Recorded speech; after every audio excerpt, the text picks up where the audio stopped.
membangun bangsa.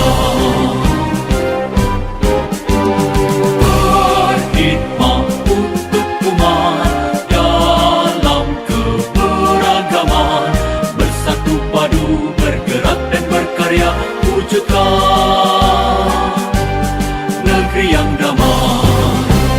Kementerian Agama Republik Indonesia ikhlas beramal jadi semboyan, layani umat membangun bangsa.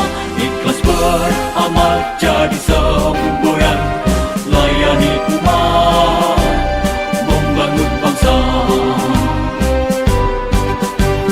Berkhidmat untuk umat dalam keberagaman, bersatu padu bergerak dan berkarya, wujudkan negeri yang damai.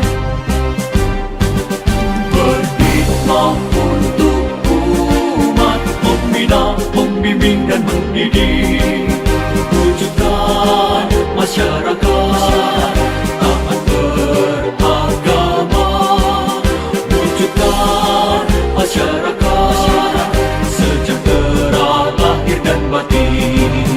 Berkhidmat untuk umat, membina, membimbing dan mendidik, mantapkan kerukunan umat dan antar umat beragama, beramal ma'ruf nahi munkar, jalani kehidupan.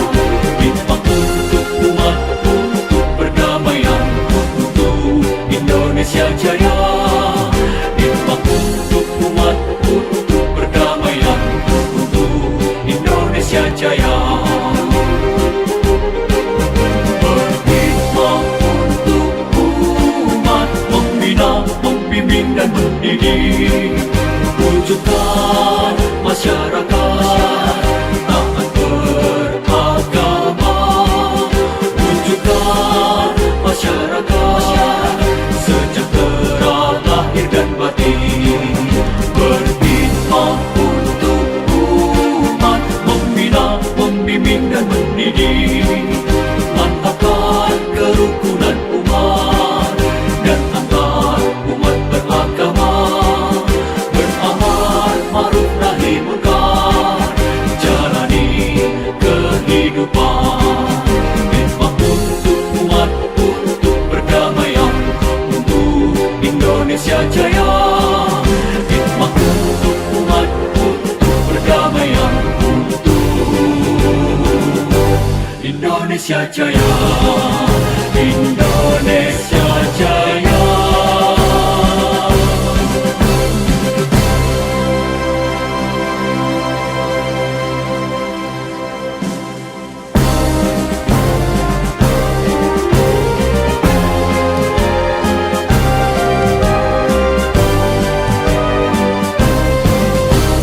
Kementerian Agama Republik Indonesia ikhlas beramal jadi semboyan, layani umat membangun bangsa.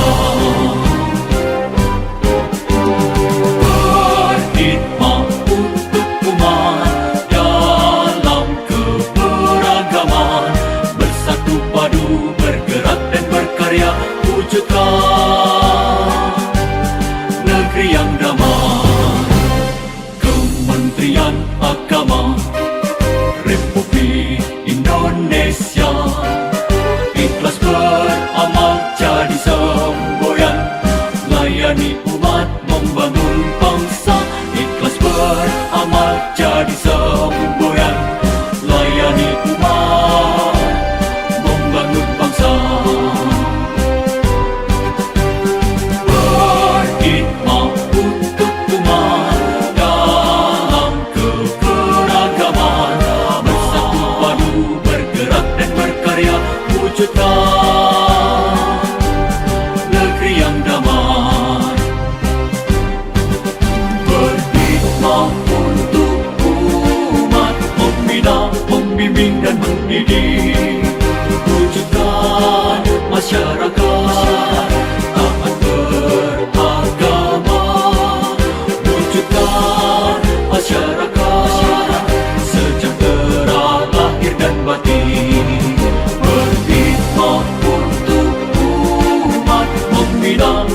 membimbing dan mendidik, mantapkan kerukunan umat dan antar umat beragama, beramal ma'ruf nahi munkar, jalani kehidupan, hikmat untuk umat, untuk perdamaian, untuk Indonesia Jaya.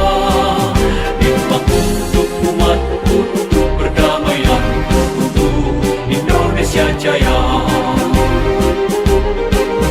Berhikmat untuk umat, membina, membimbing dan mendidik, wujudkan masyarakat